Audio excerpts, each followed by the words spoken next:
Premier Oil has insisted its finances are strong after a major creditor called for it to cancel expensive North Sea oil projects with oil prices perilously low.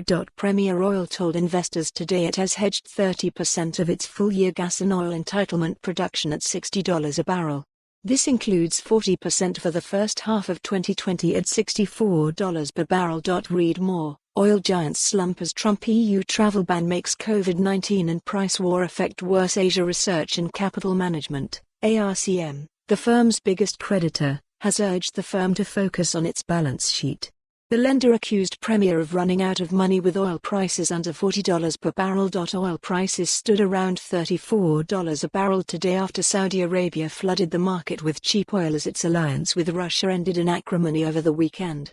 ARCM also warned Premier could burn through $1.2 million in cash per day. But Premier today revealed it has unrestricted cash of $135 million and debt facilities of $330 million at the end of last month. In its update, Premier Oil also said its production remains planned at 70,000 to 75,000 barrels per day. Premier listed its break-even price at under $50 a barrel. The firm said it could be cash flow neutral in 2020 if it makes savings of $100 million in 2020 and the oil price remains around $35 a barrel.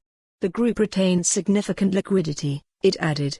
Shares in the struggling oil firm soared 79% from an incredibly low base to 22.6p. Premier Oil released its results last week where it pledged to continue to expand.Sign up to City A.M.'s Midday update newsletter, delivered to your inbox every lunchtime. The planned purchases of the Andrew Area and Shearwater fields in the North Sea are subject to an Edinburgh court hearing next week. Read more. Premier Oil creditor doubles down on opposition to acquisition plan. ARCM has campaigned against Premier's North Sea expansion on grounds the costs of buying the assets are too high. However, the majority of Premier's other credits have backed the plans. For more on this story, visit the news article link.